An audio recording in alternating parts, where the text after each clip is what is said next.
Hello बच्चों, आइए प्रश्न को देखते हैं। यदि फलन f(x) बराबर में कोस मापांक x माइनस में 2ax प्लस b पूर्ण संख्या रेखा पर वर्धमान फलन हो तो बोला गया है कि a का मान होगा। और यहाँ पे 4 विकल्प दे रखे हैं। चारों विकल्पों में जो सही विकल्प होने वाला है उसका चयन करना है। प्रश्न को हल करने से पहले इसकी मुख्य अवधारणा के बारे में चर्चा कर लेनी है।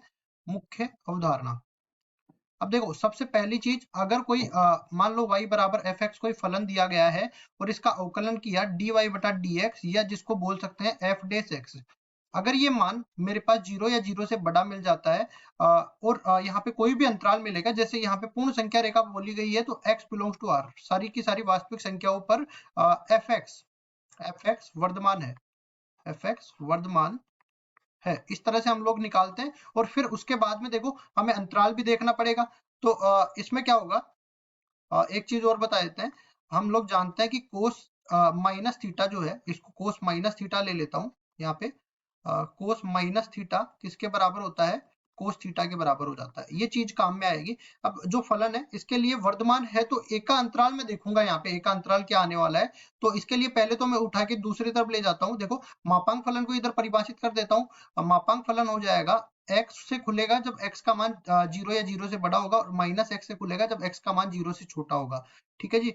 तो यहाँ पे fx बराबर में मैं लिखता हूँ यहाँ पे कोस x और माइनस में 2ax, माइनस में 2ax प्लस b के बराबर। अब देखो मेरे पास मापांक था लेकिन इसको मैंने कोस x डायरेक्टली लिख दिया। इसका मतलब समझो, चाहे मेरे पास x का मान धनात्मक हो चाहे मेरे पास x का मान ऋणात्मक हो, जब ये कोस x x धनात्मक होगा तब तो ये कोस x से खुल ही जाएगा, और जब ये x ऋणात्मक होगा तब ये माइनस x से खुलेगा, मतलब कोस माइनस x। ये सूत्र लगाने के बाद मैं इसको डायरेक्ट लिख सकता हूँ क्या, कोस x के बराबर। ठीक है, तो मैंने डायरेक्ट इसको लिख दिया है। अब देखो वर्धमान है तो इसका अवकलन करना पड़ेगा। f डैश x किसके बराबर आ जाएगा, कोस x का हो जाएगा माइनस साइन x के बराबर, और यहाँ पे ये हो जाएगा माइनस 2a के बराबर, और b का हो जाएगा 0।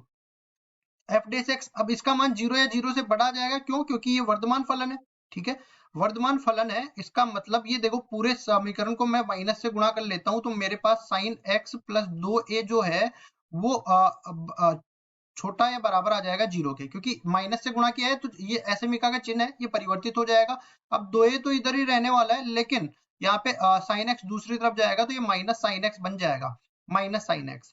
तो देखो हमें इसका जो है साइन एक्स का मान हम लोग जानते हैं, साइन एक्स का मान माइनस 1 से प्लस 1 के बीच में होता है, और माइनस साइन एक्स का मान भी निकालना चाहूँ ना तो ये भी माइनस 1 से प्लस 1 के बीच में होता है।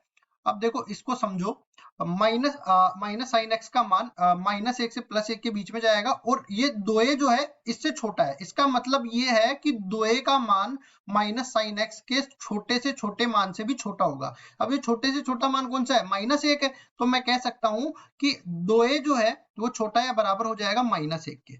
2a छोटा या बराबर हो जाएगा माइनस 1 के, तो a छोटा या बराबर हो जाएगा माइनस 1/2 के। ये बात आपको समझ में आनी चाहिए। ठीक है, 2a माइनस साइन एक्स के न्यूनतम मान से भी छोटा होगा, न्यूनतम मान से भी छोटा होगा। अब न्यूनतम मान माइनस 1 है तो यहाँ पे देखो माइनस 1 से छोटा कर दिया तो a का मान निकल के आ गया, छोटा या बराबर है माइनस 1/2। देख लेते हैं विकल्प सी में ऐसा दे रखा है तो सी विकल्प बिल्कुल सही उत्तर हो जाएगा। आशा करता हूँ ये सवाल आपको समझ में आया होगा। धन्यवाद।